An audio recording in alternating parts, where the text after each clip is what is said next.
sang de Jésus, le sang de Jésus, le sang de Jésus, le sang de Jésus, le sang de Jésus, le sang de Jésus, le sang de Jésus.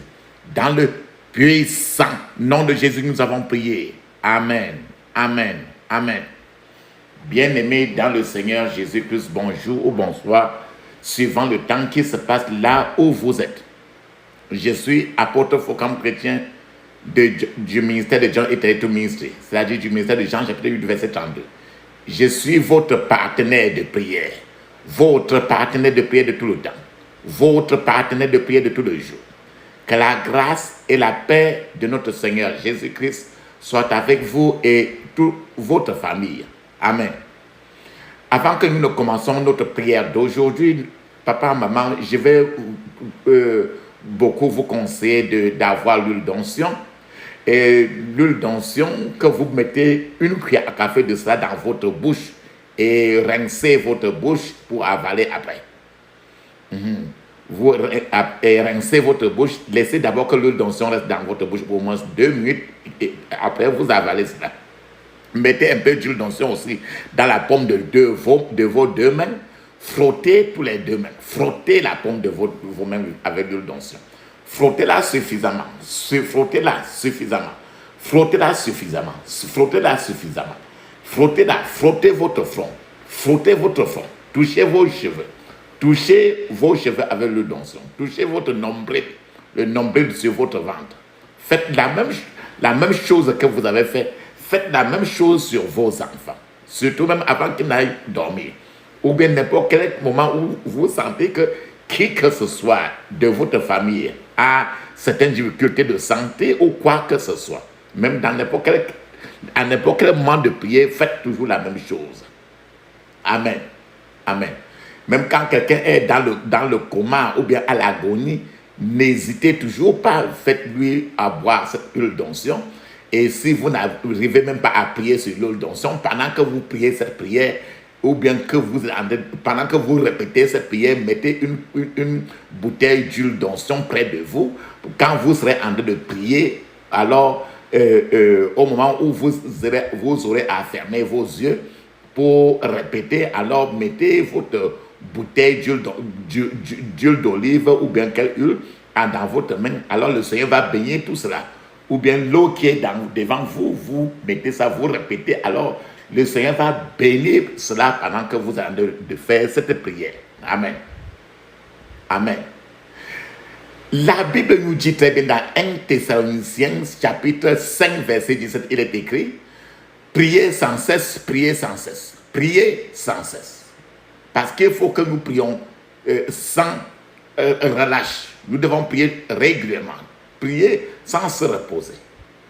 Le titre de notre prière d'aujourd'hui, c'est ce que nous avons, c'est ce que j'ai appelé la sainte rébellion. La sainte rébellion. Donc se rebeller dans la sainteté, se rebeller pour que quelque chose change.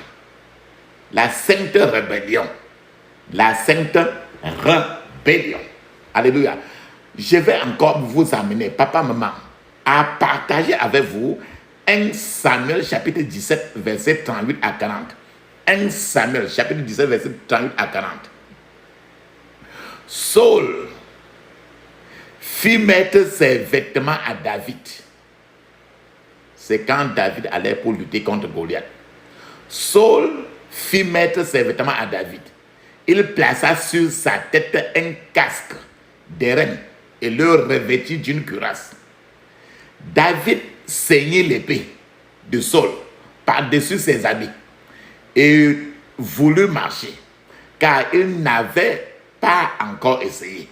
Mais il dit à Saul, je ne puis pas marcher avec cette armure. Je n'y suis pas accoutumé. Et il s'en débarrassa.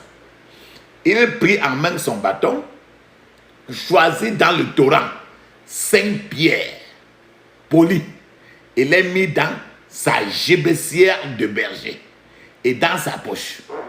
Puis sa fronde à la main. Il s'avança contre le Philistin. Alléluia. Amen. Il s'avança contre le Philistin. Le Philistin, c'est le Goliath. David s'avança contre le Philistin. Amen. Comme aujourd'hui, tu es en train de t'avancer contre tes ennemis. Que je vous donne un peu un aperçu de ce que vous devez comprendre par Philistin. Les Philistins, la force des Philistins, comme nous avions aujourd'hui, comme nous avions dans le temps des Philistins qui se vantent, des Philistins vantards au temps de David. Même aujourd'hui, de nos jours, nous avons encore des Philistins vantards. Vous devez dire que, mais quels sont ces Philistins-là aujourd'hui? Ces Philistins vantards sont des forces qui menacent les enfants de Dieu. C'est tout ce qui harcèle les enfants de Dieu. Et tout ce qui cherche à provoquer des tragédies dans la vie des gens. Provoquer des problèmes dans la vie des gens. C'est les sorciers, c'est les marabouts, c'est tout ce que tu comprends là. Les Philistins d'aujourd'hui ne cachent pas leurs mauvaises intentions. Ces Philistins d'aujourd'hui qui sont les marabouts derrière tout ce qui est méchant là, ils le disent ouvertement aujourd'hui. Tout comme dans le temps, Goliath était un ennemi ouvert, déclaré, qui se mettait partout et il se vantait contre le peuple d'Israël. Écoutons un peu ce que Goliath disait. Dans 1 Samuel 17, verset 10 à 11, il est écrit: le Philistin dit encore, je jette en ce jour un défi à l'armée d'Israël. Donnez-moi un homme et nous battrons ensemble. Saul et tout Israël entendirent ces paroles du Philistin. Et ils furent effrayés et saisis d'une grande crainte. Voilà les Philistins qui se vantaient dans le temps. Voilà comment Goliath était en train de se vanter devant David, devant le peuple d'Israël. C'est comme ça que tous les sorciers, les marabouts, tous ces sorciers, les magiciens se vantent et gueulent les enfants aujourd'hui, de Dieu aujourd'hui, ouvertement, même dans la rue. Je vais partager encore avec vous 1 Samuel 17, verset 41 à 46, il est écrit: le Philistin s'approcha peu à peu de David, et l'homme qui portait son bouclier marcha devant lui. Le Philistin regarda, et lorsqu'il aperçut David, il le méprisa, ne voyant en lui qu'un enfant, blond et d'une belle figure. Le Philistin dit à David: suis-je un chien pour que tu viennes à moi avec des bâtons? Et après l'avoir maudit par ses dieux, il ajouta: viens vers moi, je donnerai ta chair aux oiseaux du ciel et aux bêtes des champs. David dit aux Philistins: tu marches contre moi avec l'épée, la lance et le javelot, et moi je marche contre toi au nom de l'Éternel et de l'Éternel des armées, du Dieu de l'armée d'Israël, que tu as insulté. Aujourd'hui, l'Éternel te livrera entre mes mains. Je t'abattrai et je couperai la tête. Aujourd'hui, je donnerai les cadavres du champ des Philistins aux oiseaux du ciel et aux oiseaux de la terre. Et toute la terre saura qu'Israël a un Dieu. Frère, regarde ce que David a fait sur le champ de bataille. Dans le champ de bataille est ce qu'on pourrait aujourd'hui appeler une rébellion sainte. C'est-à-dire qu'il était fâché de voir tout ce que Goliath était en train de dénigrer le peuple de Dieu. En fait, la véritable mission dans le champ de bataille, on n'avait pas envoyé David pour venir tuer, pour venir lutter. On a envoyé David là-bas pour venir ravitailler la nourriture à ses frères aînés là-bas. Mais lorsque David est arrivé sur le champ de bataille là-bas, pendant qu'il ravitaillait la bataille, il a vu quelqu'un se vanter, menacer les peuples d'Israël. David a commencé à se poser la question. Il a dit, mais qui est donc ce Philistin, cet incirconcis, pour insulter l'armée du Dieu vivant? C'est écrit dans 1 Samuel, chapitre 17, verset 26. David a fait une rébellion sainte. Il s'est fâché. Et quand il s'est fâché ainsi, la conclusion, c'est que ceux-là qui se vantaient tellement Jean costaud, Goliath est tombé. Comme aujourd'hui, tu vas te fâcher. Ton Goliath problème va tomber et s'évanouir. Goliath avait une grosse tête et l'épée de Goliath était très grande. Quand Goliath est tombé, David a pris l'épée même de Goliath. Et maintenant, c'est David qui a utilisé cette épée-là même pour couper la tête de Goliath. Cela signifie, papa, maman, que l'arme que l'ennemi a façonnée contre toi sera utilisée aujourd'hui contre tes ennemis au nom de Jésus. Je suis en train de vouloir vous dire que quoi? Les circonstances difficiles de la vie sont une réalité de la vie. Et aucun être humain sur la terre ne peut être utile à Dieu sans passer par des difficultés, sans passer par des obstacles, sans passer par une vie très difficile. Jésus-Christ lui-même a dû passer par la croix du Calvaire pour recevoir la gloire et l'honneur de Dieu. Amen. La Bible nous fait comprendre dans Ésaïe 53 que Jésus était méprisé et abandonné des hommes, homme de douleur et habitué à la souffrance. Jésus était semblable à celui dont on détourne le visage. Personne n'aimait jamais le regarder. Jésus n'avait ni beauté, ni éclat pour attirer les regards des gens. Et son aspect, l'aspect de Jésus, n'avait rien pour plaire à quelqu'un. Jésus, même sur la croix, on a cherché à arracher même sa barbe.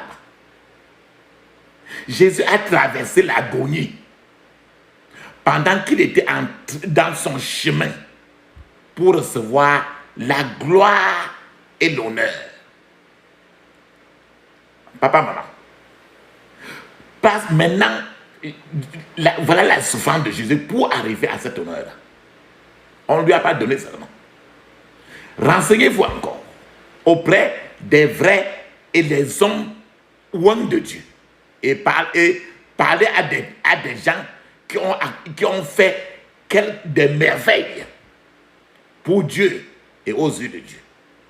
Ces gens-là vous raconteront toujours des histoires de ce qu'ils ont traversé pour arriver au niveau où ils sont. Je vais vous donner un témoignage. Il y a quelques années. Quelqu'un de la famille d'un frère a amené une fille dans la maison de ce frère-là. Et on a amené une petite fille dans la maison de ce frère-là. Et la petite fille venait d'arriver du village. Et la fille devait venir pour aider aux tâches ménagères. Et c'est dans la maison du frère. La première nuit où cette fille-là a dormi là-bas, cette fille pendant qu'elle dormait, elle parlait pendant qu'elle dormait, elle parlait pendant son sommeil. Elle était tout en train de parler pendant son sommeil, pendant qu'elle dormait. Le frère s'est mis en colère dans son esprit. Il était il s'est mis en colère dans son esprit ce jour-là. Mais le frère a dû garder un peu le silence par courtoisie, puisque c'était la première nuit que cette fille-là, petite fille-là, a dormi dans cette maison-là.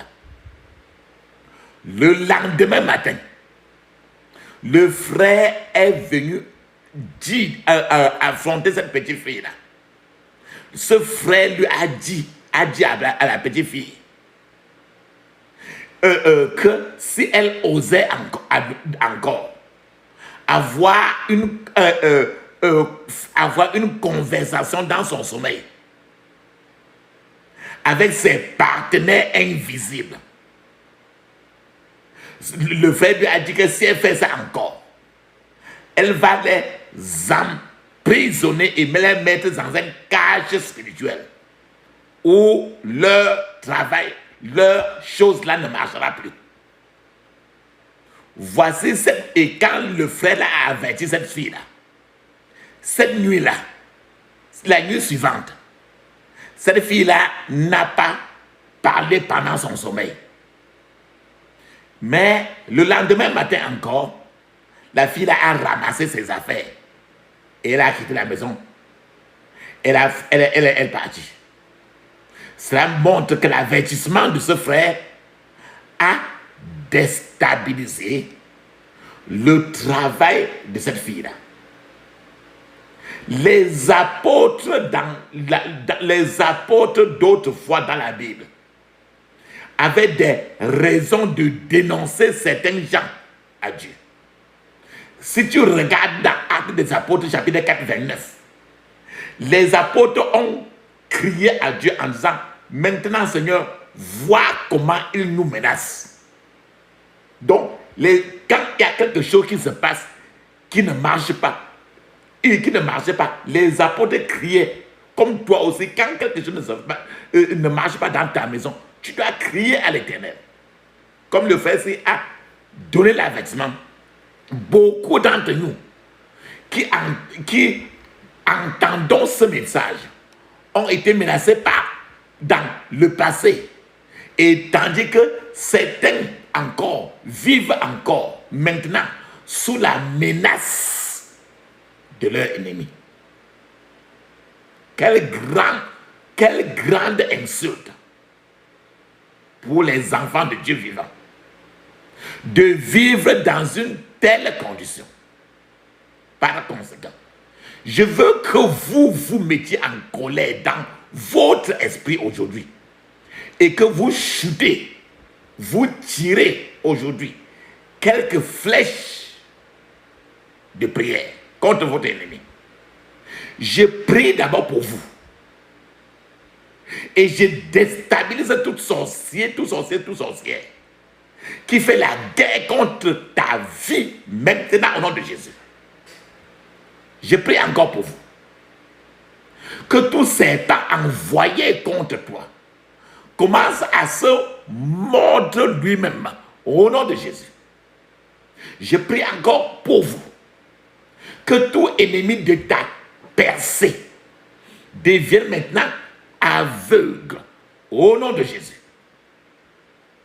Papa, maman, je suis toujours même étonné par l'histoire d'Élisée dans la Bible. Élisée était le serviteur du prophète Élie. Élisée était un homme qui suivait le prophète Élie. Et ils travaillèrent ensemble pendant un certain temps. Élisée et le prophète Élie ont travaillé ensemble pendant un certain temps.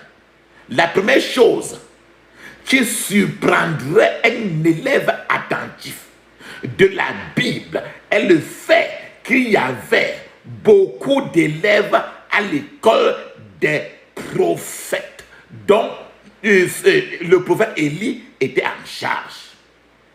Comment se fait-il qu'à l'étape cruciale du ministère du prophète Élie, la seule personne que le prophète Élie pouvait voir devant ses yeux et considérer était rien que Élisée. Pourtant, il y en avait beaucoup de gens. Il devait avoir quelque chose de spécial en Élisée.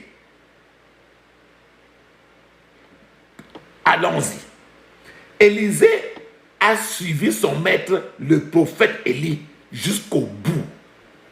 Élisée a suivi son maître, le prophète Élie, jusqu'au bout. Lorsque les deux passèrent par Gilgal, le prophète Élie a demandé à Élisée de l'attendre là-bas.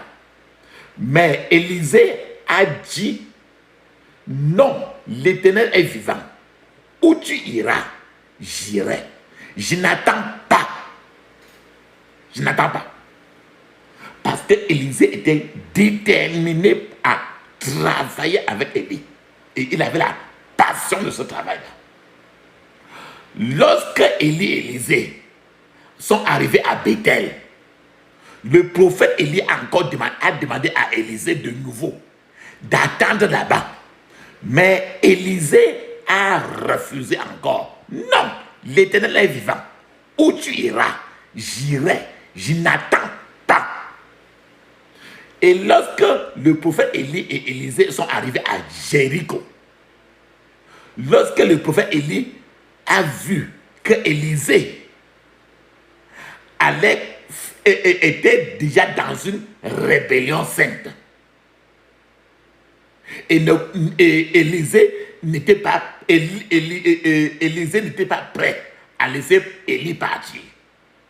Le prophète Élie a demandé à Élisée ce qu'il voulait de lui. Élisée maintenant était retourné à Gilgal. Si Élisée était retourné à Gilgal, le prophète Élie n'aurait pas eu l'occasion de lui poser cette grande question. Élie a demandé à Élisée ce qu'il voulait de lui. Vous pouvez dire que Élisée était têtu, parce que Élie mettait un pied, Élisée, mais avant qu'il lève, Élisée le suivait de près.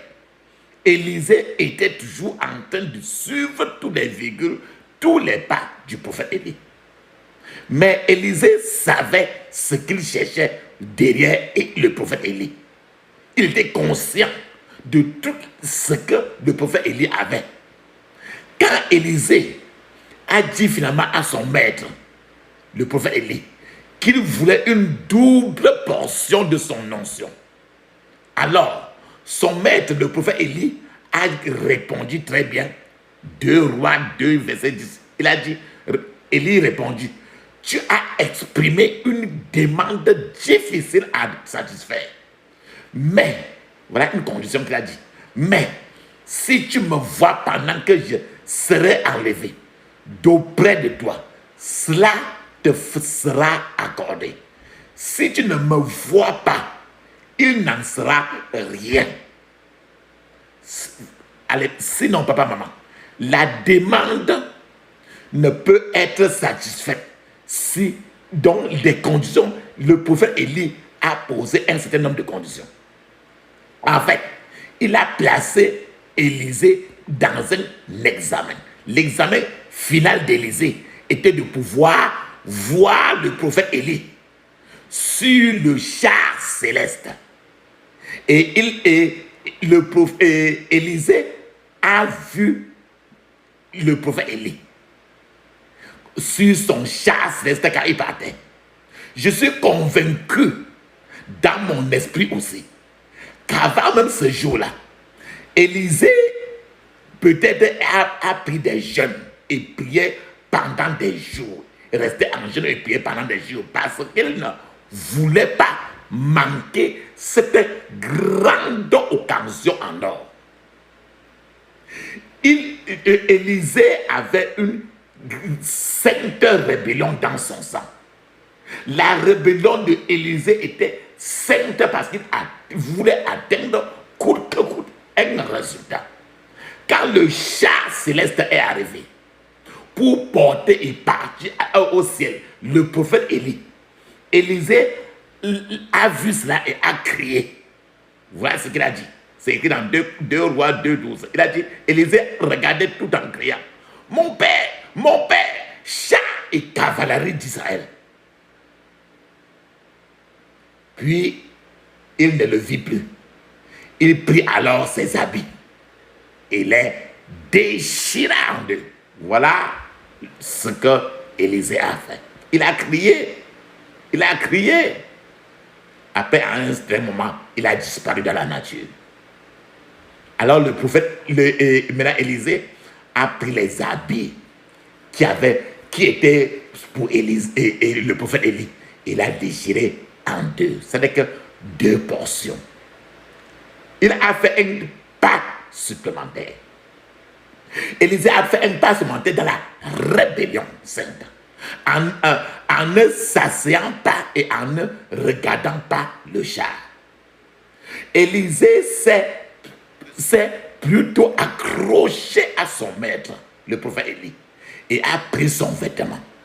S'il ne s'accrochait pas, il ne devait pas avoir cette occasion-là de ramasser les habits de Élisée et les déchirer en 2 pour avoir les 2 portions que son maître Élisée avait déjà préparées pour lui. C'est un exemple typique de ce que nous avons appelé aujourd'hui sainte rébellion.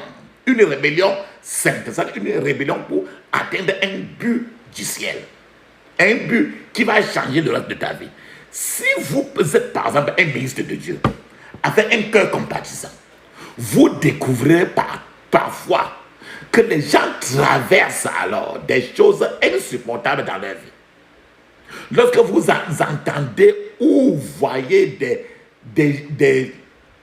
les agonies, les souffrances, les agonies, certaines personnes que certaines personnes traversent par-ci, par-là, vous remercierez tout simplement Dieu pour votre propre situation. Quand tu regardes d'autres la situation de certains gens, tu remarques tout simplement à un certain niveau que tu vas rendre compte que ce pourquoi tu pleurais même, en fait, tu vis même dans le meilleur des mondes possible. Beaucoup de gens, aujourd'hui même, trempent encore le tapioca. Rien qu'avec l'eau. Le tapioca, le gari. Et rien qu'avec l'eau, ils boivent comme ça. Il n'y a même pas le sucre, il n'y a rien. Dans l'eau, ils le boivent. D'autres mélangent avec quelques arachides et quelques grains de sucre. Et ils n'ont pas de problème de santé. Ils se nourrissent ainsi. Et ils peuvent manger la même chose même pendant 1 semaine, 2 semaines. Parce qu'il n'y a pas moyen.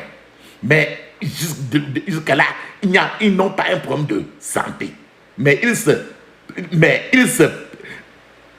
ces gens-là peuvent être en train de se plaindre d'être pauvres. Mais il y a aussi des milliers de gens qui n'osent même pas mettre une cuillère de tapioca, de gari dans leur bouche. Pourquoi? Parce que si même une cuillère de ce gari-là, du tapioca-là, tombe dans leur bouche, ils vont finir au contraire à l'hôpital. Pourquoi? Parce que la santé elle-même est compromise. Ce qui fait que même quand tu n'as même pas à manger et que tu as même déjà la santé, tu dois même glorifier Dieu beaucoup. Bien aimé, papa, maman, beaucoup de gens ont de graves problèmes. Que pensez-vous par exemple de quelqu'un dont la femme lui a demandé par exemple l'argent de la nourriture et l'homme lui a dit qu'il n'en avait pas. Et la prochaine chose que la femme a fait, la femme a commencé à l'insulter et même le gifler, le taper. Le frapper avec le bâton, copieusement.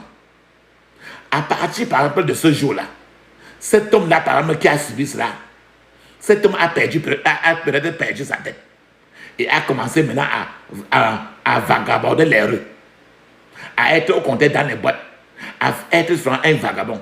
Les gens qui ne le connaissent pas, les gens qui ne connaissent pas la genèse du problème de cette personne-là, ne sauraient pas ce que la personne serait en train de traverser même chez lui. Papa, maman, il y a des problèmes. Mais la Bible nous dit dans le Psaume 34, 19, il dit, nombreux sont les malheurs du juste. C'est-à-dire que nombreux sont les malheurs des enfants de Dieu. Mais l'Éternel les délivre toujours. Le Seigneur dit que tous les malheurs, la Bible dit très bien que tu vas avoir les malheurs beaucoup. Mais le Seigneur ne pourra pas laisser aucun malheur t'emporter sur la terre. Ce verset de Psaume 34, verset 19, ne dit pas que les malheurs sont peu nombreux. Ce verset dit que les problèmes sont nombreux. Et mais, qu'elles sont nombreuses, et pourtant le Seigneur va délivrer tous ses enfants de tous ces problèmes, pas certains problèmes seulement. La Bible nous dit encore dans Psaume 34, verset 20, maintenant, il garde tous ses os et aucun d'eux n'est brisé. En substance, la Bible nous réveille en nous cette conscience qu'il y aura de l'opposition et des problèmes dans la vie. Mais qu'en même temps aussi, il y aura toujours la délivrance pour les enfants de Dieu. La Bible te dit que tu saches qu'il y aura toujours l'opposition, qu'il y aura toujours des obstacles et des problèmes, que tu le veuilles ou pas. Mais qu'en même temps aussi, il y aura toujours la délivrance pour les enfants de Dieu. Peu importe depuis combien de temps. Le problème existe. Ou ce que les médecins ont diagnostiqué pour dire. Peu importe. Dieu n'a pas changé. Il n'a pas changé. Il est le même hier, aujourd'hui et éternellement. À ce moment-là, peut-être que c'est un problème de santé. Ou quoi que ce soit. Je vais vous donner un témoignage pour vous montrer encore ce que si le médecin a diagnostiqué ce que le Seigneur peut faire. Je vais vous donner un témoignage. C'est-à-dire qu'il c'est un article dans un journal, mais un journal international, selon lequel les scientifiques ont découvert que la prière est une forme de médecine. Que la prière à elle seule est une forme de médecine. C'est que les scientifiques en ont déterminé ainsi. Et on a écrit. En fait, je vais vous donner l'histoire. Un médecin qui avait un seul malade en particulier dans sa clinique. Et ce malade-là avait 2 poumons. Ces 2 poumons étaient déjà rongés par le cancer. Dans sa clinique-là, il avait un malade qui avait le cancer. Et les 2 poumons de ce malade-là étaient rongés par le cancer. Et ce docteur là-bas, d'après ce docteur-là, de cette clinique-là, ce docteur-là, d'après toutes les indications, et autant que ses connaissances scientifiques pouvaient aller, ce docteur-là a dit que ce malade-là, de cancer, de poumon, n'était pas censé vivre plus de 2 semaines, parce que tous les 2 poumons étaient déjà tout rongés. Mais ce docteur a remarqué que chaque jour, bien que le malade là était dans sa clinique, chaque jour, les membres de son église se rassemblaient autour de ce malade pour chanter et prier. Dans sa colère, ce docteur, lui, il a dit aux gens de cette église-là, il a suggéré aux gens de cette église-là de commencer au contraire à repérer les chants de deuil, les chants pour les funérailles, au lieu de perdre leur temps à prier sur quelqu'un qui est, les poumons sont déjà finis et que dans tous les cas il va mourir.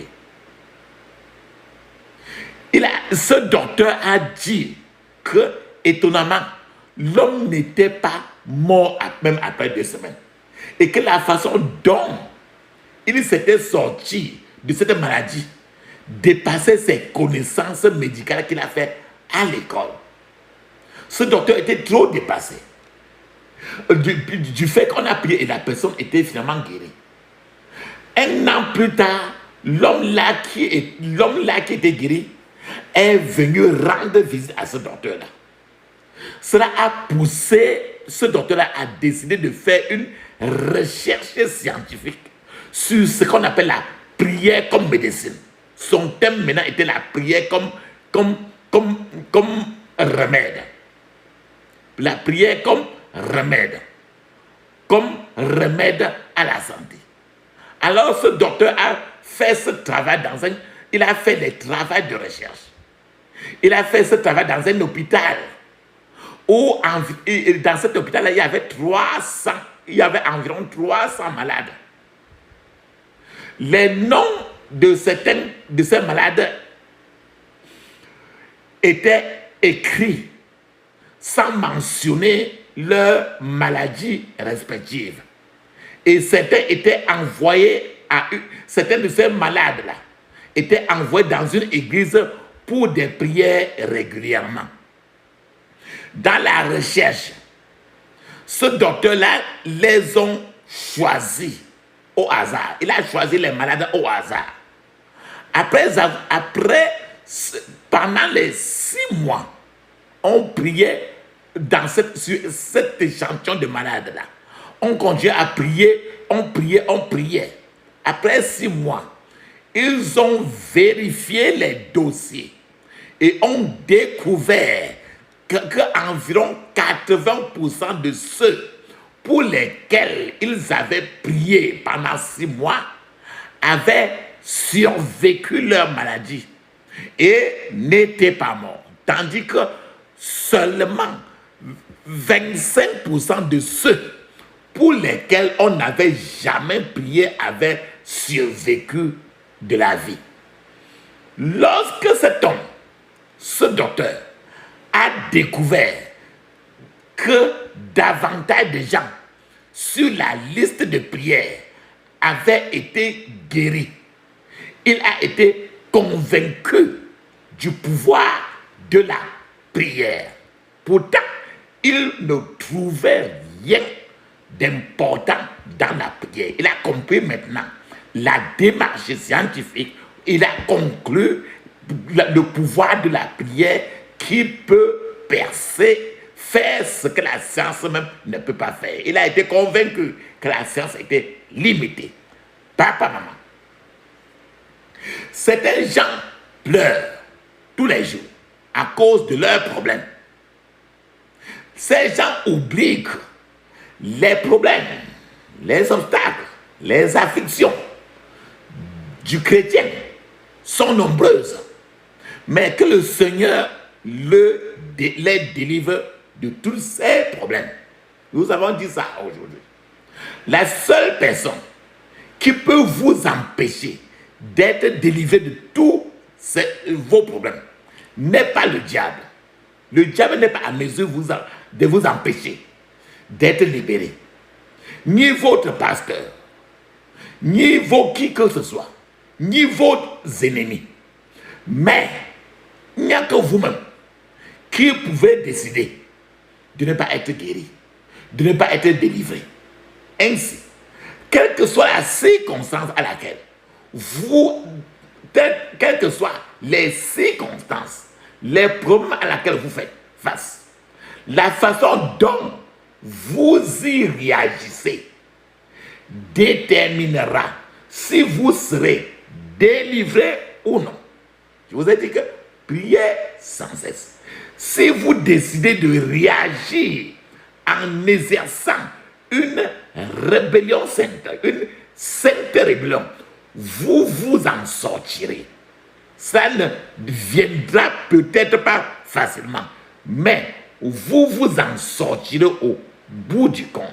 Rappelez-vous très bien, priez sans cesse. Les circonstances où tout ce à quoi vous faites face peuvent soit faire de vous une meilleure personne, soit une personne très aigrie, amère. Tout ce que vous faites face peut vous faire ou vous défaire. Rien ne peut casser ceux qui exercent une sainte rébellion. Ce que le diable veut, c'est que les gens, ce que le diable veut que les gens fassent. Le règlement, c'est que le diable veut que les gens passent leur temps à pleurer tous les jours. Pendant que les démons sont en train de danser au rythme des cris et des pleurs des gens pour se moquer des gens. Voilà ce que le diable veut. Pour que vous passiez le temps à parler de vos problèmes, à être content de vos problèmes et à crier, à pleurer. La Bible nous dit, dans le psaume 92, verset 13, il est écrit, je cite, car les justes poussent comme le palmier. Ils grandissent comme un cèdre du Liban. Du Liban. Les justes poussent comme le palmier. Le juste, c'est quoi? C'est le chrétien, toi et moi. Pousse comme le palmier. Ça veut dire que toi et moi, devant Dieu, nous sommes comme le palmier. Ouais. Quand Dieu parle du palmier, tu connais le palmier, non? Le palmier, c'est quoi dans votre patois? Dans notre patois, on appelle le palmier cro. Tu connais, il y a beaucoup de qualités de palmier même. D'autres même qui sont très géants là. D'autres ou qui donnent, il y a beaucoup. La Bible dit que car les justes poussent comme le palmier. Ça te grandit, tu vois le palmier qui est trop géant là, non? Ils grandissent comme un cèdre du Liban. Donc Dieu attend à ce que toi, tu grandisses trop. Qu'est-ce que ça signifie? Nous pourrons comprendre cette question en examinant maintenant de plus près la vie d'un palmier. De palmier. Quoi? Examinons maintenant la vie d'un palmier pour comprendre, pour passer par là et comprendre ce que le Seigneur veut parler de toi et de moi. Dans la Bible, le palmier est un symbole de victoire. Quand je dis comme ça, vous allez dire pourquoi tu dis ça. Dans Apocalypse chapitre 7, verset 9, il est écrit, je cite, après cela, je regardais et voici, il y avait une grande foule que personne ne pouvait compter. De toute nation, de toute tribu, de tout peuple et de toute langue. Ils se tenaient devant le trône et devant l'agneau, revêtus de robes blanches et des palmes dans leurs mains. Des palmes dans leurs mains. Tu connais les feuilles de palmier, non? On appelle les palmes. Ils avaient des palmes dans leurs mains. Toi-même, le plus souvent, tu arrêtes souvent des palmes, non? Je vais vous amener encore dans Jean chapitre 12, verset 12 à 13. Pour que on parle encore de palmier. Le lendemain, beaucoup de gens qui étaient venus pour la fête, ayant appris que Jésus venait à Jérusalem, prirent des branches de palmier. Jésus insiste, il dit les branches de palmier.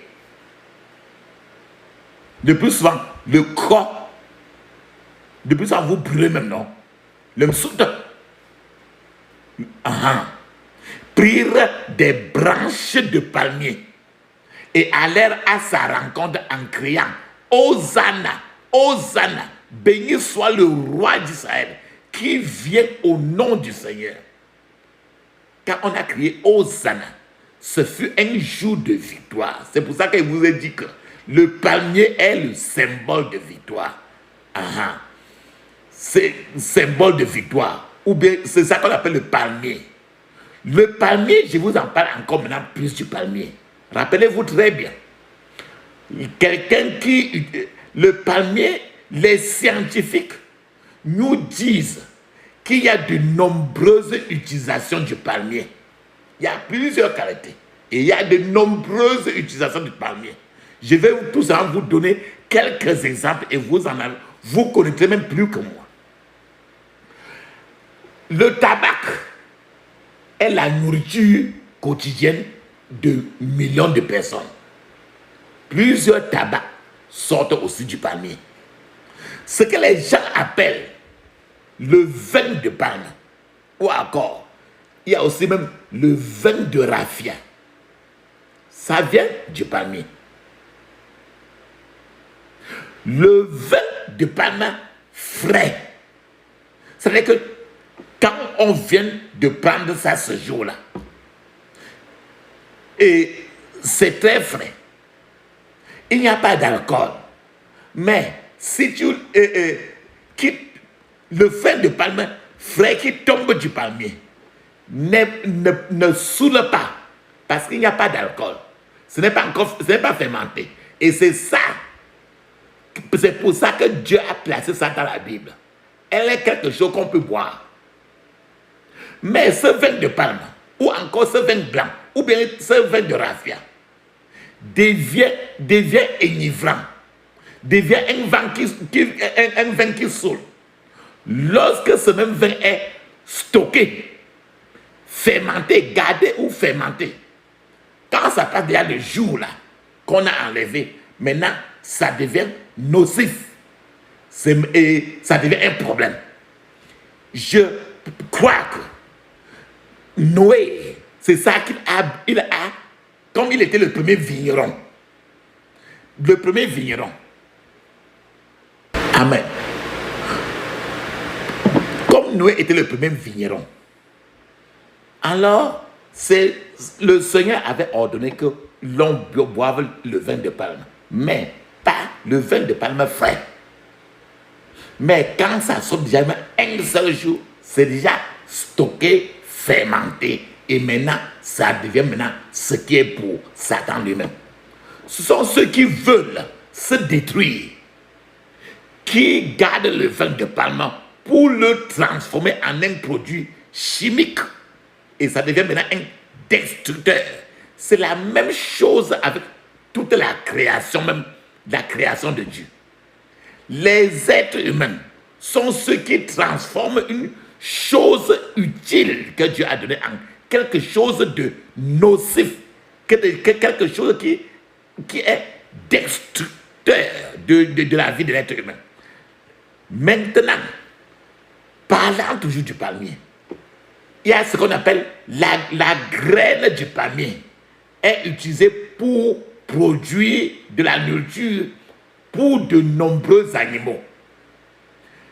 L'huile rouge que tu utilises pour faire ta sauce jaune, c'est un savon. Il y a beaucoup de savons d'huile, le majamba. Tout ceci vient toujours du palmier. Ceux qui ont fréquenté les écoles traditionnelles, ceux qui ont fait trop de temps dans le village, dans les écoles traditionnelles, savent que l'on peut fabriquer même des cordes à partir de la feuille de palmier qu'on appelait le raffia. Une partie de celle-ci est également utilisée pour fabriquer le balai. Tu connais le balai? Quand on utilise les brindilles de balai, non? Ça sort toujours du palmier. Le tronc du palmier est aussi utilisé comme le bois. Le mélange de palme, le noyau de palme. Il y a le noyau de palme. Vous appelez le noyau de palme. C'est rouge là. Les noyaux de palme là, c'est rouge. Et quand on enlève l'huile sur ça, ça rend, il y a encore quelque chose qui reste comme une petite bielle là qu'on casse. On enlève encore quelque chose à l'intérieur. En d'autres termes, l'huile de palme, le noyau de palme, l'huile de palmiste, la noix de coco. Quand tu casses, tu enlèves l'eau dedans qui est sucrée. Et il y a la partie blanche là aussi. L'huile de coco, tout ceci provient du palmier. Et c'est le Seigneur lui-même, tu as suivi comment j'ai sorti dans plusieurs versets où le Seigneur a montré de l'importance. Ce qui est merveilleux avec cet arbre, le palmier, très important devant Dieu, c'est que même si le palmier, quand tu vas souvent dans les... Quand tu vas dans le village, certaines zones, tu verras que les palmiers, là où on prend le vin, et c'est en bas là, tu vas voir que même si ce palmier-là a les pieds dans l'eau sale, l'eau qu'on ne peut pas boire, et la tête est tournée vers le soleil, va un peu en bas là où on prend le vin de palme, pas le vin de palme qui est jusqu'en haut là, le vin de palme qui est en bas, jusqu'en bas là. Il y a le vin de l'eau, il y a l'eau qui est toujours autour de ça, mais l'eau là est toujours trop sale. Donc ce qui est merveilleux et ce qui est particulier avec cette arbre qu'on appelle le palmier, c'est que même si cet arbre-là a les pieds dans l'eau avec la boue, l'eau qu'on ne peut pas boire, et la tête de ce palmier-là tournée vers le soleil, les gens peuvent en boire le jus le plus sucré qui sort de la boisson de ce palmier-là. C'est-à-dire que manger de la noix de coco sucrée et en tirer d'autres produits utiles d'un palmier dont les racines de ça sont très sales. Tu regardes toujours le bas du palmier est toujours trop sale avec la boue. Et d'autres fois, quand on enlève les troncs comme ça, on peut faire le bois encore. Le palmier, par conséquent, avec ça, nous devons comprendre que le palmier, par sa vie intérieure, peut changer les éléments que ça tire du sol qui est sale. Les éléments que ça tire du sol qui est sale, afin qu'il puisse lui apporter croissance et force et qu'il porte des fruits. Les enfants de Dieu sont un peu ainsi. Le juste, le chrétien est un peu ainsi. C'est pour ça que Dieu a dit que les enfants de Dieu sont comparés à un palmier. C'est que le bas est sale. Il y a tout la boue. Dans la vigne qui est chez vous là, la vigne V-I-G-N-E, la vigne qui est dans votre village là, le bas de ça est toujours, il y a tout la boue là, non? Et l'eau qui est là est toujours trop sale, non? Pourtant, le vin de raffia qui est fait encore est trop sucré. Mais l'eau que tu vois là en bas est tellement pourrie que même il n'y a rien qui peut même boire ça. Et la terre de ça est trop pourrie. Cela signifie que même si vous et moi avons des pieds ou les racines ou la fondation plongée dans divers environnements, diverses situations défavorables, ou si toi et moi nous venons des familles, des gens qui mangent les gens, des familles de cannibales, ou bien si toi et moi nous venons d'endroits où quiconque veut construire la maison, on le tue, ou bien si toi et moi nous venons d'environnements d'amertume, des lieux où il y a trop de sorcellerie, de découragement, la Bible dit que nous sommes comme le palmier. C'est pour ça que le bas de ça est très pourri. La racine de ça est très pourrie. Pourtant, en haut là, on a le vin blanc. Pourtant, en haut là, on a les noix de coco. Pourtant, en haut là, on sort de ça l'huile rouge, ainsi de suite. Pourtant, en bas là, le fondement là, le bas des racines de ça est pourri.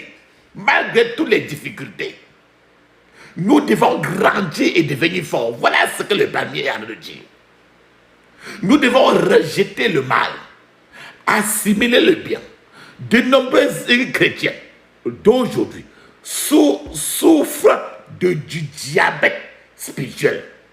C'est-à-dire que plusieurs chrétiens d'aujourd'hui souffrent de trop de sucre spirituel. C'est que plusieurs enfants de Dieu, plusieurs chrétiens, préfèrent être couchés sur leur canapé et préfèrent être couchés dans un canapé, regarder la facilité que de porter leur croix et remporter la victoire sur leur propre croix. Plusieurs enfants de Dieu, plusieurs gens aujourd'hui veulent voir l'échelle descendre du ciel, comme cette échelle-là qui est descendue du ciel sur Jacob. Plusieurs enfants de Dieu veulent voir l'échelle descendre du ciel, comme ce fut le cas pour Jacob.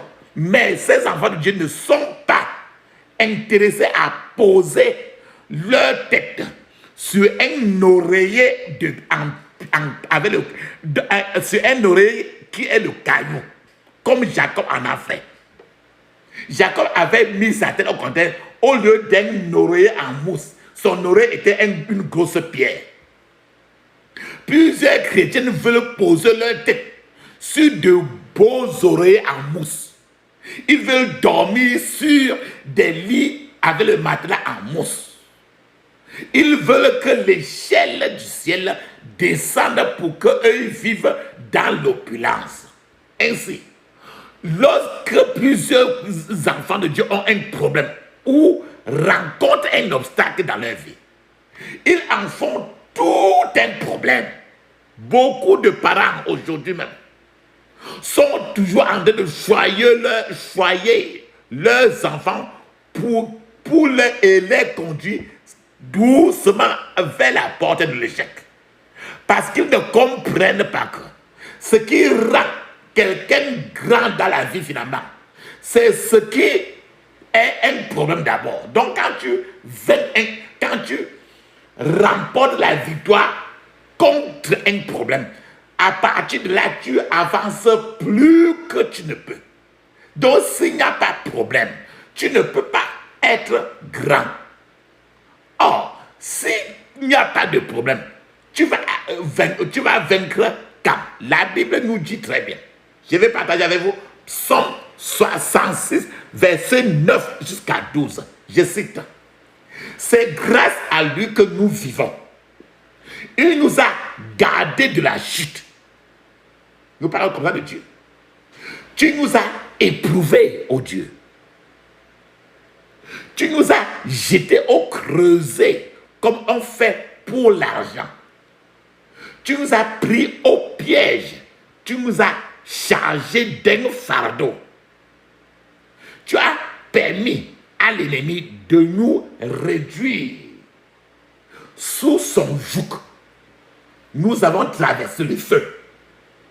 Nous avons dû passer par l'eau. Mais tu nous en as fait sortir pour nous conduire à l'abondance. Écoute très bien. Donc le chemin de Dieu n'est jamais un chemin où tu passes par la paix, la joie, etc. C'est impossible. Tu as permis à l'ennemi. Donc c'est Dieu qui a permis l'obstacle. Tu as permis à l'ennemi de nous réduire sous son joug. Nous avons traversé le feu. Nous avons dû passer par l'eau. Mais tu nous en as fait sortir pour nous conduire à l'abondance.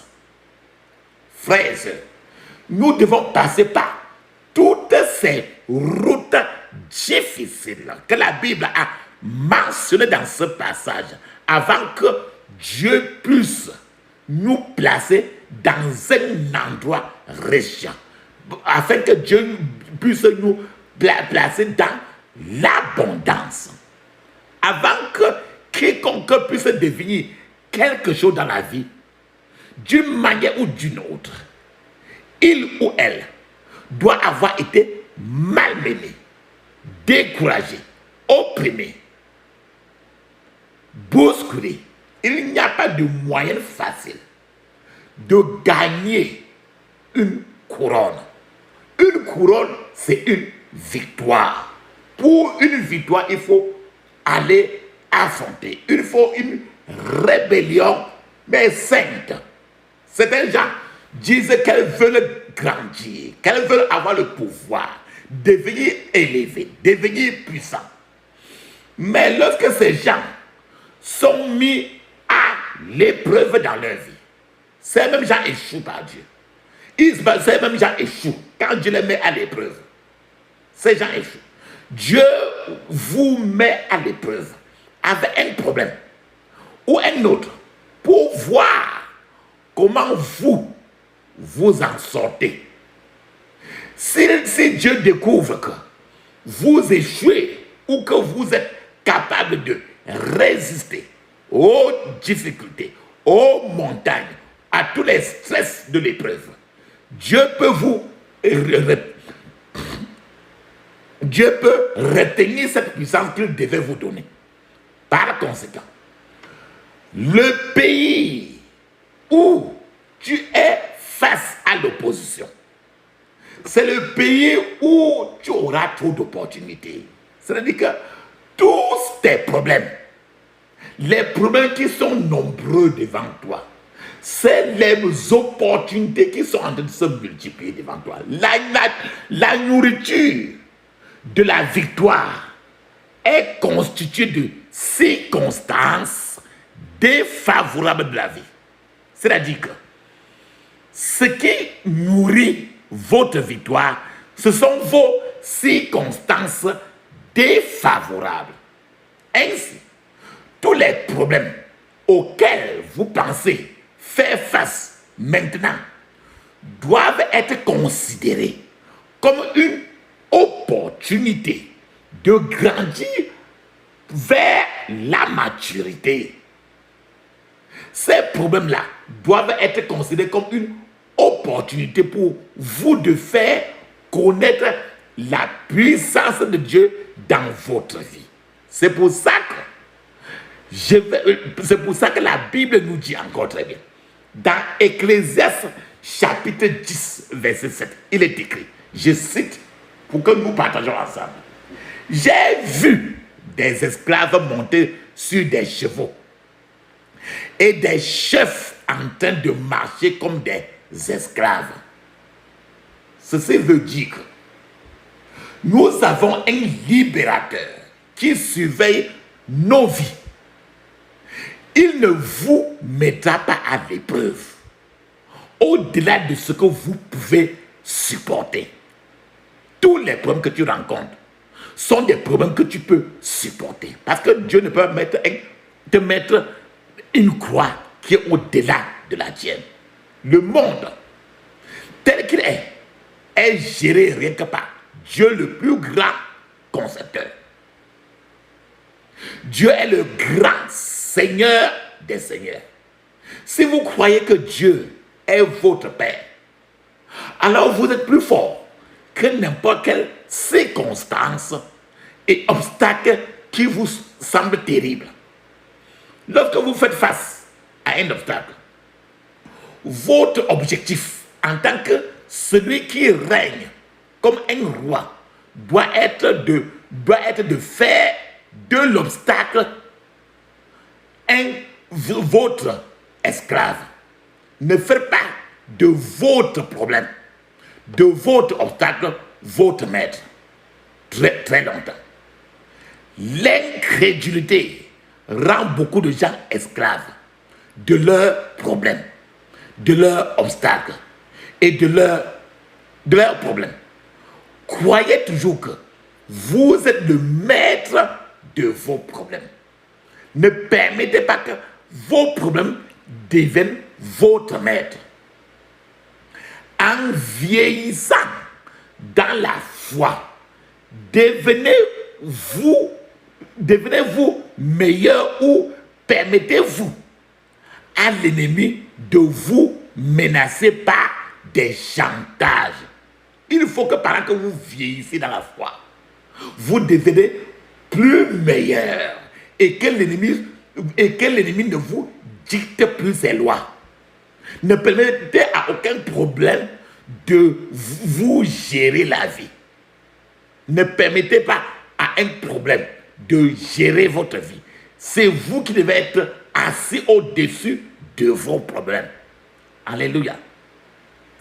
À ce niveau, je vais vous donner un témoignage de quelqu'un dont un problème était en train de le gérer.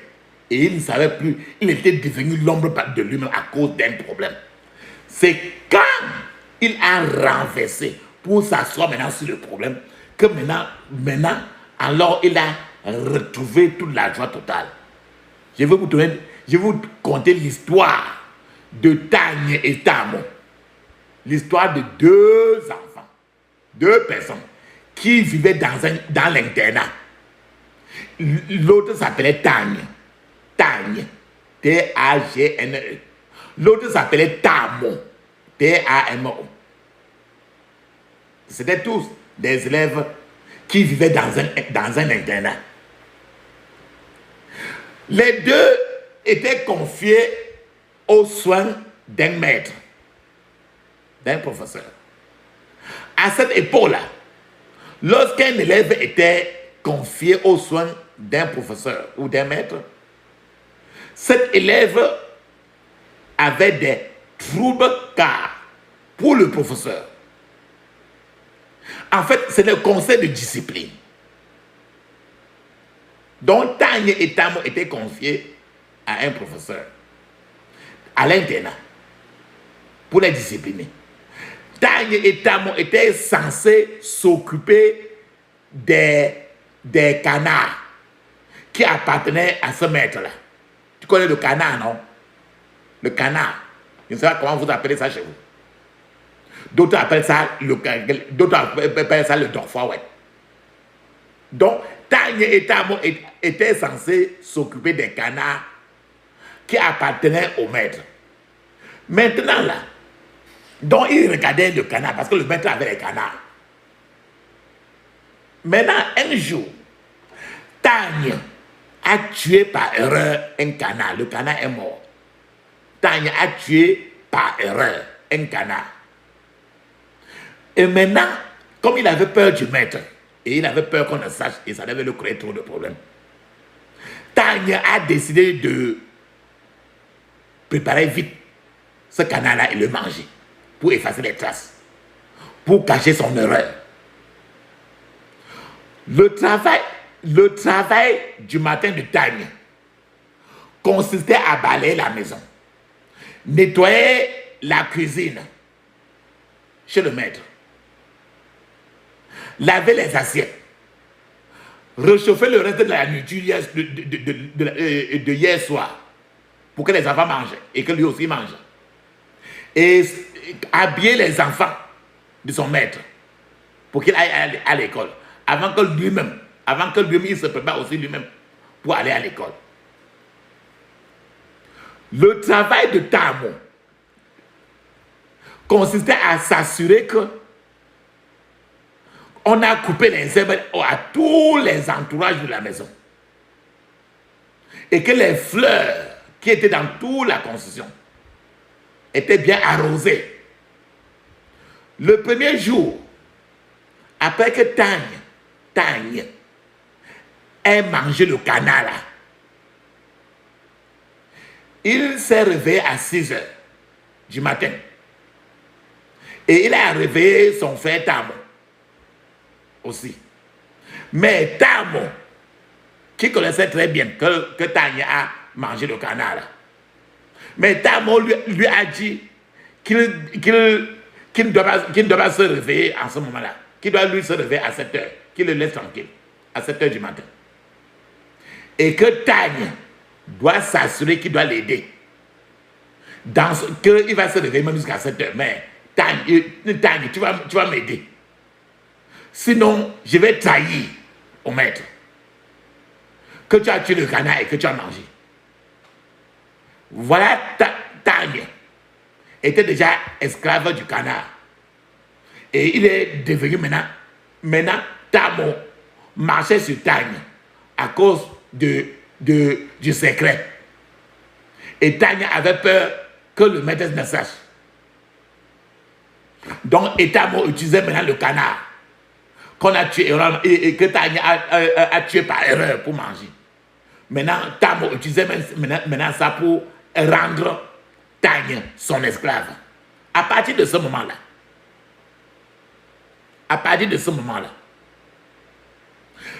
Tamo ne faisait plus rien dans la maison. Tanya faisait tout le travail de la maison et tout le travail même de Tamo. Et maintenant, pendant que le travail pesait maintenant sur Tanya seul, Tanya devenait de plus en tous les jours maigre. Parfois,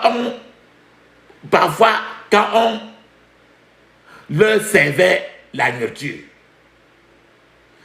Tamo se levait maintenant pour aller ramasser même la viande dans la nourriture de Tanya. Lorsque le maître de la maison a remarqué que Tanya devenait tous les jours trop maigre, le maître de la maison a demandé quel était le problème de Tanya. Tanya a dit qu'il n'y avait pas aucun problème. Mais un jour, Tanya ne pouvait plus supporter les travaux de la maison. Les souffrances, tout était trop pénible pour lui. Alors il est allé dire la vérité au maître de la maison. Il est parti voir le maître de la maison. Le maître. Il a confessé à son maître. Et Tanya a demandé pardon. Le maître de la maison lui a demandé combien de temps il y avait depuis qu'il a tué ce canard-là. Tanya a répondu que ça fait 9 mois. Le maître a dit seulement à Tanya, ne t'inquiète pas, je t'ai pardonné. Rappelle-toi très bien. La Bible dit très bien dans 1 Jean chapitre 1 verset 9, il dit, si nous confessons nos péchés, Dieu est fidèle et juste. Et par conséquent, il nous pardonnera nos péchés et nous purifiera de tout le mal que nous avons commis. Tanya, depuis le jour que le maître l'a pardonné ainsi, Tanya a dormi tranquillement pour la première fois depuis 9 mois. Papa, maman, je t'invite à dormir pour la première fois aujourd'hui. Et à confesser ce qui te rend, depuis un certain temps, ce qui te rend esclave. Le lendemain matin, quand Tanya a confessé, il a dormi suffisamment pour la première fois pendant 9 mois. Tu vois un Tanya qui était aigri, souffrant. Mais son problème était son maître. Il n'était plus le maître d'un problème. C'est quand il est devenu le maître de son problème, maintenant là, il a eu la paix. Le lendemain matin de ce jour-là, Tamo, comme il avait arrêté ça maintenant, comme son âme pour lutter contre son frère Tanya, Tamo, qui ne savait pas que Tanya s'était déjà déchargé de son problème et qu'il était parti confesser au maître et que le maître savait déjà et le maître l'a pardonné. Tamo est parti dans la chambre de Tanya et a réveillé Tanya comme d'habitude. Et lui a dit à Tanya que Tanya, est-ce que tu as oublié que tu as tué le canard la fois passée et tu as mangé?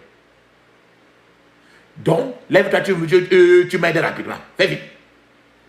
Tanya maintenant s'est tourné et lui a dit, va trahir au maître, car je n'ai pas peur.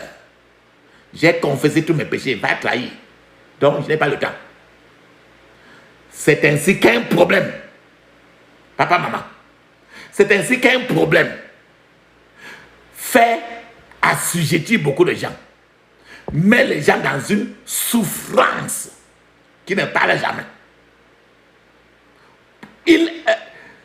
Les problèmes donnent des commandements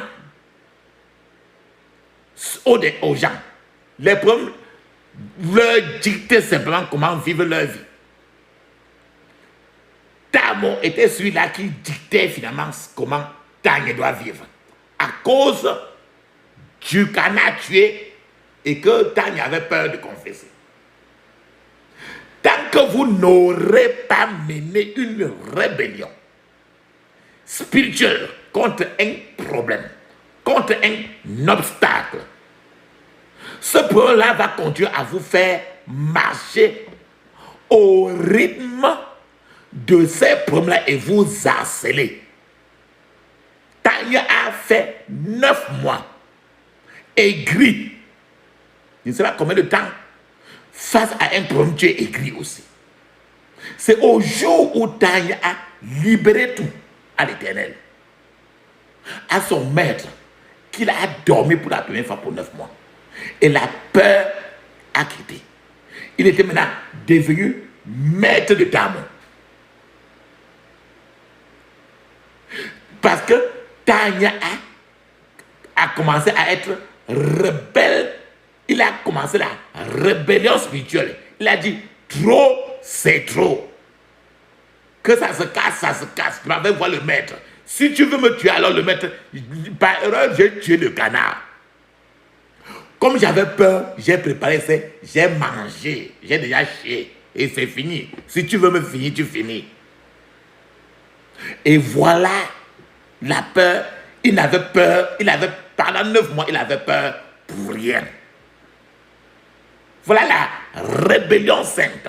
Une rébellion spirituelle qui a amené Tanya à se libérer d'un certain nombre de problèmes qui dictaient la manière qu'il devait vivre.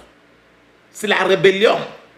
Mais je suis en train de dire qu'il y a aussi la rébellion qui est sale. Il existe aussi une rébellion négative. Je vais vous donner un témoignage pour une rébellion qui est négative. C'est un jour dans une école en particulier. Certains élèves ont décidé de monter un coup d'État contre un étudiant enseignant. Un étudiant enseignant. Tu sais que dans les écoles où on enseigne comment tu dois sortir pour être maître, à un certain moment, tu dois aller aussi faire la pratique pour enseigner dans une école. C'est ça qu'on appelle étudiant-enseignant. Donc, certains élèves ont décidé de monter un coup d'État contre un étudiant-enseignant. À cette époque-là, lorsque les étudiants enseignants allaient faire des exercices pratiques, leur inspecteur se tenait parfois près de la fenêtre pour observer comment ces étudiants enseignants faisaient leur travail avec les élèves. Bon, pour le cas-ci, l'observateur, cette fois-ci, c'était un homme blanc. Et dans la classe, là, il y avait les élèves malicieux, méchants. Ces élèves malicieux se sont préparés contre l'étudiant enseignant. Ces élèves suivaient bien la leçon et coopéraient bien avec l'étudiant enseignant. Jusqu'à ce que l'homme blanc apparaisse à la fenêtre et qu'il a mis leur plan, que les élèves là ont mis leur plan en exécution. Quand l'homme blanc s'est mis à la fenêtre, le professeur, le maître, il a dit à tous les élèves, les gars, mon patron est à la porte. Levez-vous levez-vous pour le saluer. Aucun d'entre ces élèves-là ne s'est levé. Et le maître a demandé, êtes-vous sourd? L'un des élèves a répondu, ton père est sourd. Alors, ce maître enseignant, ce maître étudiant, s'est senti insulté par ce que l'un des élèves a rétorqué, ton père est sourd. Il s'est senti insulté. Et il a pris le bâton. Il a dit, levez-vous tous. Le premier garçon qu'il a essayé de taper a arraché le foie de sa main, a brisé en deux. Il est sorti de la porte, il a fui. Les autres élèves sont sortis de la classe pour aller pour aller appeler le directeur de l'école, l'enseignant, le principal. Avant que le directeur n'arrive, toute la classe a commencé à chanter à haute voix. Nous ne voulons pas de lui. Il doit partir. Nous ne voulons pas de lui. Il doit partir. Nous ne voulons pas de lui. Il doit partir. Frères et sœurs, tous ces élèves de cette classe disaient qu'il devait partir. C'est ce que je dis que c'est une rébellion démoniaque. C'est une haine tout simplement. Ce n'est pas de ça que nous parlons. La Bible nous dit encore, je répète encore très bien, Ecclésiaste 17 dit, j'ai vu des esclaves monter sur des chevaux et des chefs en train de marcher comme des esclaves. Papa, maman, nous ne parlons pas de ce genre de rébellion, mais d'une rébellion contre les œuvres sataniques. Lorsque si vous êtes trop baigné par l'inquiétude, constamment dans l'inquiétude, à cause d'un problème particulier, comme vous vous rappelez le cas de Tagne et de Dame. Tagne avait un problème particulier. Le canard qu'il a tué par erreur, ce n'était pas de sa faute, mais par erreur. Mais il avait peur. Si vous vous inquiétez constamment d'un problème particulier, cela montre que vous êtes devenu esclave de ce problème-là. Et vous devez normalement être maître des problèmes. Puisque Jésus a fini par être maître de tous les problèmes de la terre. Il est expert ça de vous et de moi. Si vous vous sentez que la situation des problèmes dans laquelle vous vivez ne finira certainement jamais, cela veut dire que vous êtes devenu esclave à ce problème. Alors que Jésus est avec la prière, Jésus peut changer pour que ces problèmes-là deviennent maintenant esclaves et que vous soyez maître. Si un problème devient votre préoccupation majeure et vous donne des ordres comme un officier militaire, ce problème-là est devenu votre maître. Regardons tout l'exemple de Tagne et Dame. Dame maintenant donnait des ordres totalement à Tagne. Et Tagne était soumis. Dame se levait même pour aller arracher la viande dans la sauce de Tagne. Devant tout le monde, et Tagne restait tranquille à cause du canard qu'il avait tué par erreur, il a mangé. Tagne était devenu un esclave, il faisait tout ses travaux et les travaux de Tagne. Si un problème vous enlève votre bonheur, votre paix, alors c'est ce problème-là qui est devenu votre maître, alors que vous devez être le maître de vos problèmes. Si vous êtes prêt à essayer des choses sales, des choses que normalement un chrétien ne doit pas faire, à cause d'une situation, d'un problème, cela veut dire que le problème-là est devenu votre maître. Or, vous devez être au-dessus de ces problèmes-là. Certains gens vont à l'église pour prier. Lorsque la solution qu'ils estimaient, qu'ils souhaitaient, ne vient pas comme prévu, ces gens-là ne viennent plus à l'église le plus souvent. D'autres fois, ils prient une fois, deux fois. Au lieu de continuer à prier, ils arrêtent la prière et ils rétrogradent. La vérité est que le problème est devenu le maître de ces gens-là. Et eux, ils sont devenus les esclaves de ces problèmes. Lorsqu'un problème est autorisé à dominer l'esprit de quelqu'un, cette personne-là, ce problème-là paralyse la vie de prière et fait de la personne un serviteur, fait de la personne un esclave qui obéit au problème, qui obéit à Satan, car le problème commencera alors à lui dicter toutes sortes de commandements. Rappelle-toi comment Tamo était en train de dicter toutes sortes de commandements à Tagne. Faire de lui de n'importe quoi. Donc, ce Tamo-là, qui est en train de vous dicter aujourd'hui doit mourir. Pendant que maintenant, vous devez retrouver votre paix. Vous devez faire un coup d'état spirituel aujourd'hui. Comme Daniel est parti voir le maître de la maison, il a confessé, il a fait le coup d'état spirituel et Samuel s'est réveillé croyant qu'il devait continuer la même chose. Il s'est retrouvé humilié. Vous devez faire un coup d'état spirituel aujourd'hui et renverser le roi en charge de votre problème, du problème que vous voyez, que vous vivez en désapprouvant tout obstacle avec lequel vous avez été en accord par le passé. C'est que vous devez faire un coup d'état spirituel aujourd'hui, renverser cet amour-là, ce roi qui était en charge de votre vie. Quand je dis ça, vous devez dire que je vais faire comment pour m'en sortir de ça alors. La voie de la sortie, c'est d'abord, vous devez d'abord rebeller. Vous avez besoin d'une rébellion sainte contre l'obstacle avec la parole de Dieu et la prière. C'est pour ça que nous avons dit au départ, prier sans cesse. C'est-à-dire que décidez qu'il ne va plus vous bousculer, au contraire. Et qu'à partir d'aujourd'hui, c'est vous qui allez bousculer partout. Une chose que certains gens ne savent pas à propos du diable, c'est comment lui résister.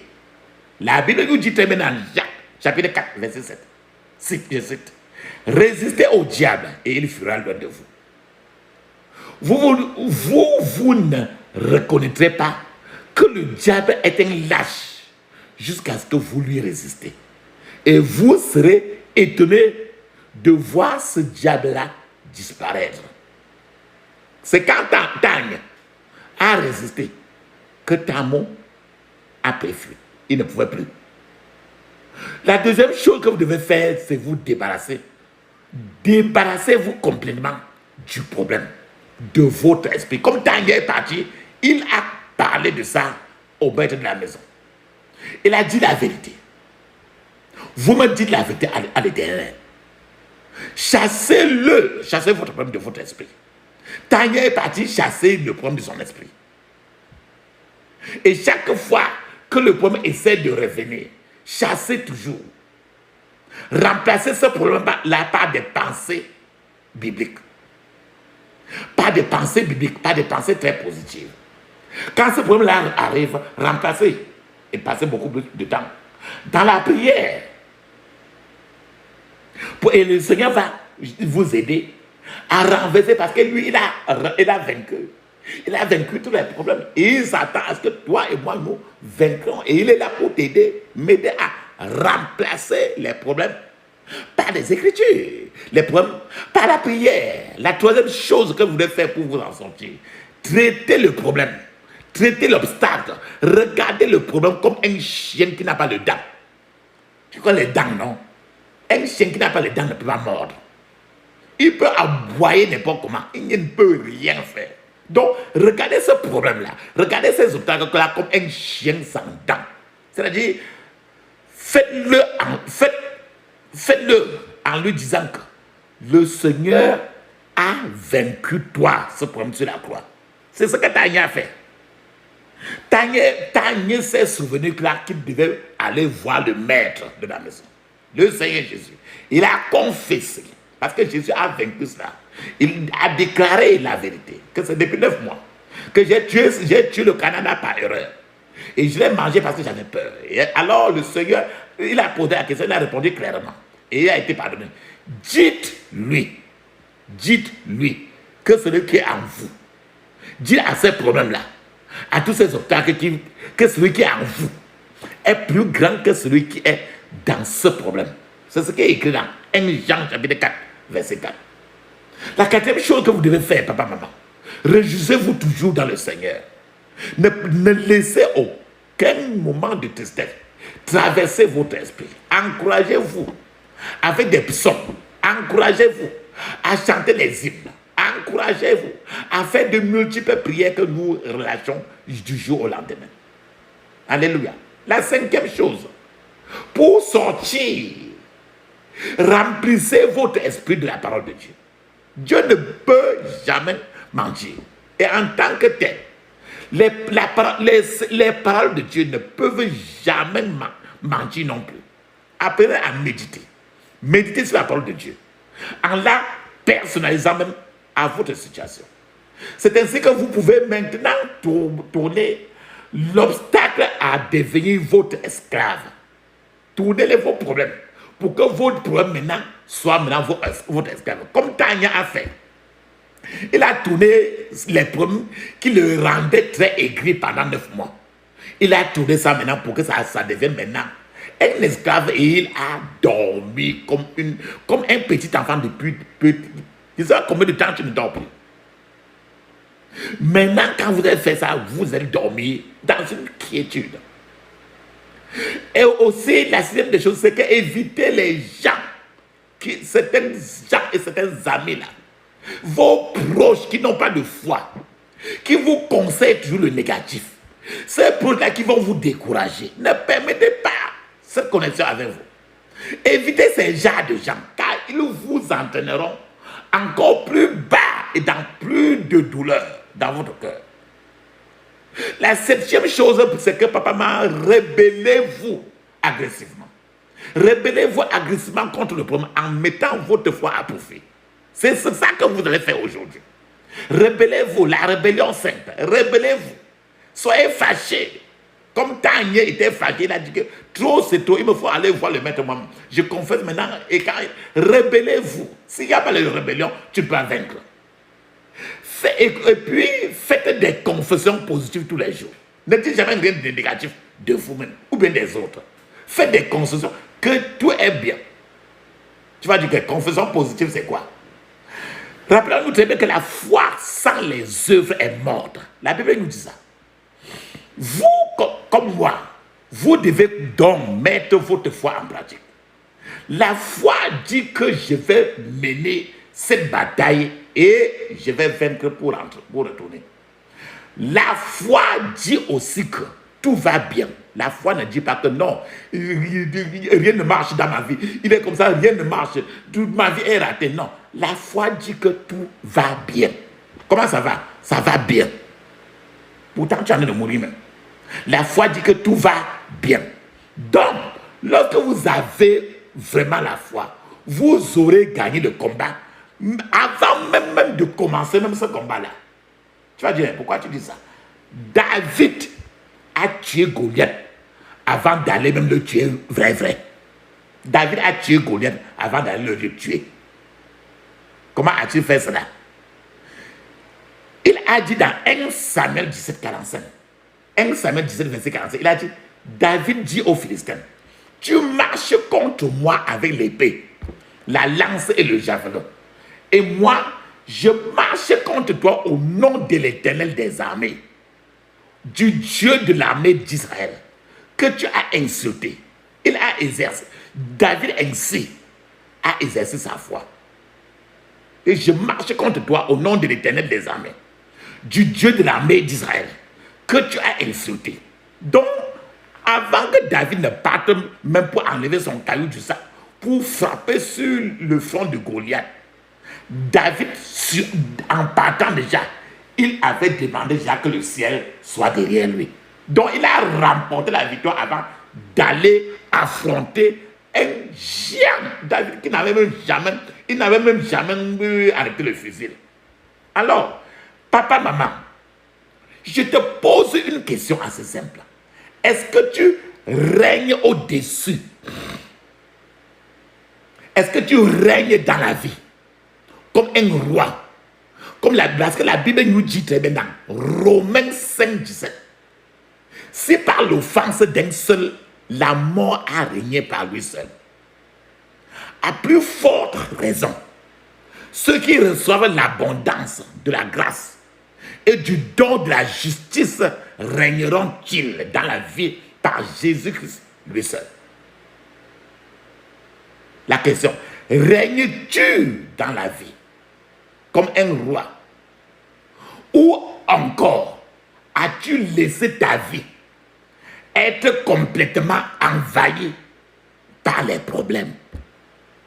Papa, maman, réveille-toi et défie le problème, défie les obstacles. Dis non à son existence continue dans ta vie. Ce problème ne doit plus rester te malmener. Ce problème ne doit plus rester te dicter les lois, comme Daniel a fait.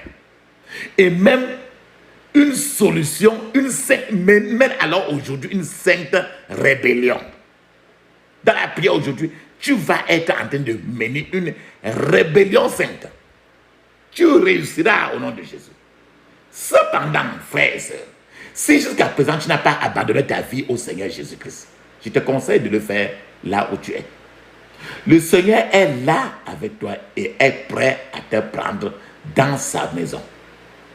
Tout ce que tu dois faire, c'est de reconnaître le fait que tu sois pécheur et que tu ne puisses pas t'approcher de Dieu dans ton état de péché.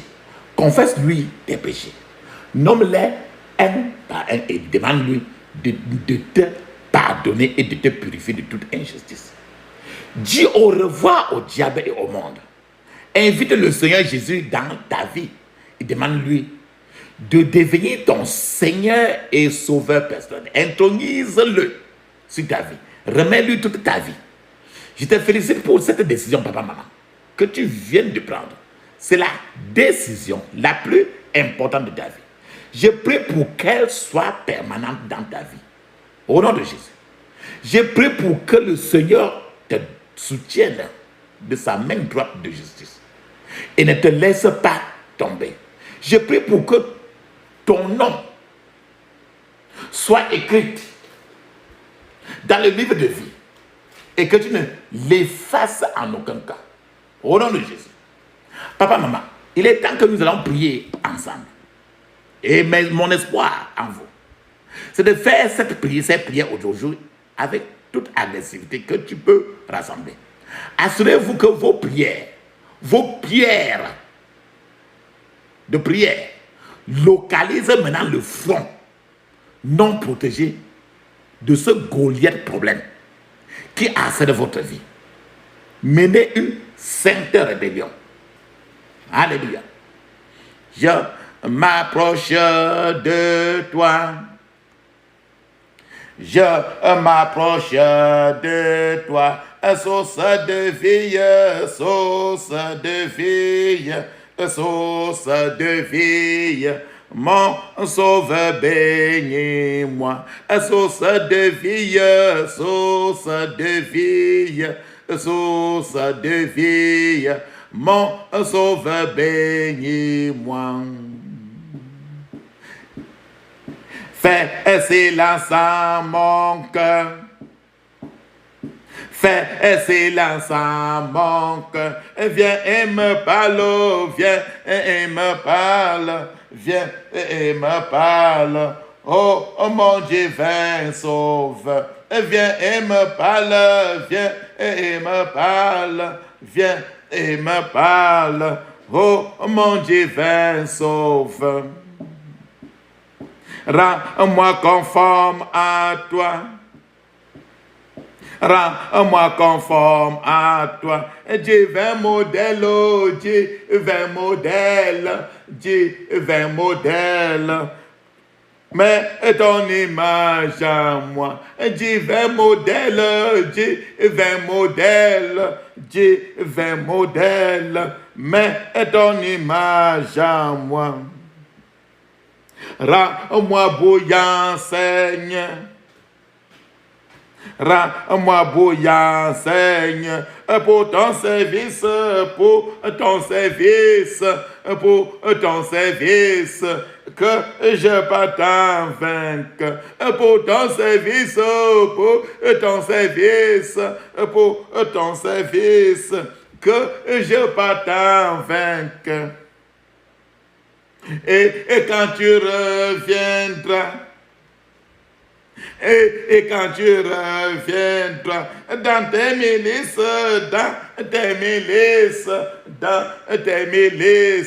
tu me retrouveras dans tes milices,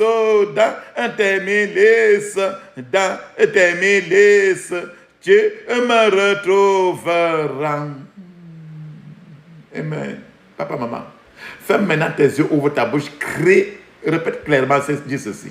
Je couvre mon esprit, mon âme, mon corps et toutes mes possessions du sang de Jésus. Je couvre mon esprit, mon âme, mon corps et toutes mes possessions du sang de Jésus. Je couvre mon esprit, mon corps, mon âme et toutes mes possessions du sang de Jésus. Dans le puissant nom de Jésus, j'ai prié. Amen. Maintenant, tous les obstacles et problèmes devant toi, tu vas maintenant les commander, tous tes problèmes là. Rappelle-toi n'importe quel problème que tu fais face. Quand tu pries ceci, rappelle-toi les plus grands problèmes, les problèmes là qui t'ont rendu comme tagne. Et ceux-là, ils t'ont tourné jusqu'à ce que maintenant là, tu ne peux pas, tu n'es plus libre à cause de ce problème-là. Tu vas maintenant démanteler ces problèmes-là. Ferme tes yeux, ainsi. Je défie tous les obstacles devant moi et j'ordonne qu'ils soient démantelés au nom de Jésus. Je défie tous les obstacles devant moi et j'ordonne qu'ils soient démantelés au nom de Jésus. Dans le puissant nom de Jésus, j'ai prié. Amen. Maintenant, n'importe quel arbre inutile qui pousse dans le jardin de David, tu vas les déraciner. Il y avait la peur. La peur était un problème très élevé de taille.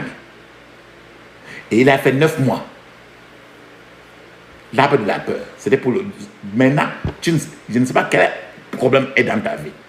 Donc, tous ces arbres inutiles qui poussent dans le jardin de David, tu vas les déraciner par le feu. Ferme tes yeux, ici. Tous les arbres inutiles qui poussent dans le jardin de ma vie, tous les arbres inutiles qui poussent dans le jardin de ma vie, soient déracinés par le feu au nom de Jésus. Soient déracinés par le feu au nom de Jésus. Dans le puissant nom de Jésus, j'ai prié. Amen. Papa, maman, nous sommes maintenant, on tourne maintenant un dossier très sérieux maintenant. Maintenant, tu vas inspirer, tu vas inspirer le souffle. Quand tu vas respirer à haute voix pour avaler l'air. Quand tu vas respirer à haute voix, inspirer, ça veut dire que tu vas avaler l'air. Donc, quand tu vas faire ce geste-là, tu seras en train d'avaler le pouvoir de guérison de Dieu. Nous avons dit aujourd'hui que on a parlé de quelqu'un qui avait les 2 poumons étaient rongés par le cancer. Et la prière qu'on a faite de lui, il a été guéri. Et le docteur même de cette clinique-là a été dépassé. Et on a fait des recherches, on s'est rendu compte que la guérison par la prière est plus élevée même. Ça dépasse les limites de la science. Donc, je ne sais pas quel problème de santé il y a dans ton corps.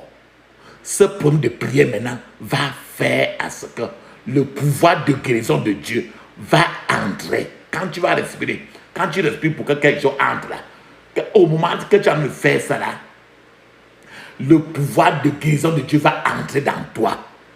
Et quand tu vas expirer, ça veut dire que tu rejettes les maintenant là, la maladie, les infirmités, le cancer, le kyste ovarien, toutes les maladies là vont sortir.